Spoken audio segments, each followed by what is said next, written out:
Hello mga dol, what's up mga dol? So ito pala yung part 2 sa ating Blue Water Sumelon Island Resort.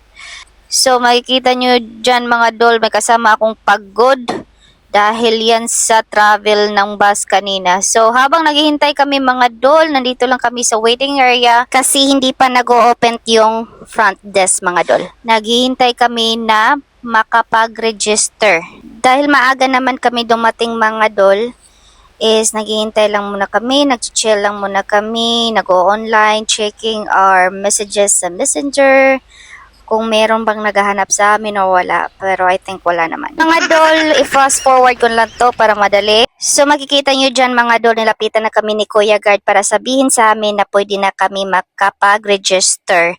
So kinuha ko na yung wallet ko mga dol at saka ID kasi hanapan kanila ng isang valid ID kung sino yung nag-book online. Kaya yun mga dol, lumapit na ako sa front desk at hiningi na yung ID sa akin at kailangan ko yun pirmahan yung papel na binigay niya sa akin.